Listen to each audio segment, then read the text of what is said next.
Donc je rappelle les 4 styles de management. Vous avez le management autoritaire, où c'est simplement le fait de sanctionner et de décider entièrement seul tout ce qui concerne l'entreprise sans consultation des salariés, un peu un management par la peur pour le coup. Vous avez le management paternaliste, où c'est le fait d'agir en bon père de famille, donc où finalement c'est quand même le dirigeant qui prend les décisions, mais dans une volonté de bien-être de ses salariés. Vous en avez 2 qui sont beaucoup plus ouverts, donc d'abord le consultatif puis le participatif.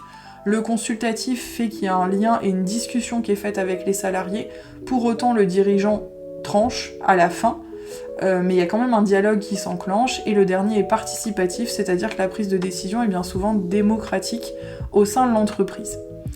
Donc ça c'est ce que vous pouviez exprimer, donner en fait comme information en définition, donc en introduction de la question. Dans ce qu'il fallait relever dans les documents, il y avait plusieurs éléments. La première chose, c'est qu'il était dit que Dominique Bartol était exigeant et rigoureux.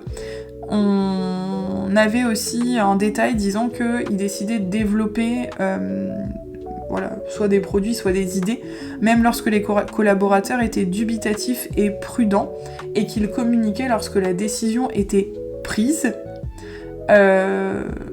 Cette dernière phrase, il communique lorsque la décision est prise, avait le gros avantage, c'est qu'en fait, de fait, ça excluait déjà le consultatif et le participatif, puisqu'il n'y avait pas de dialogue antérieur.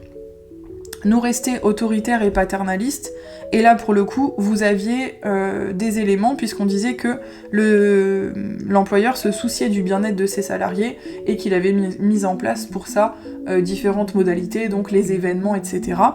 Ce qui fait qu'on allait ici plus sur un style paternaliste, puisqu'il y avait à la fois le souci du bien-être et le fait qu'il prenait malgré tout seul les décisions.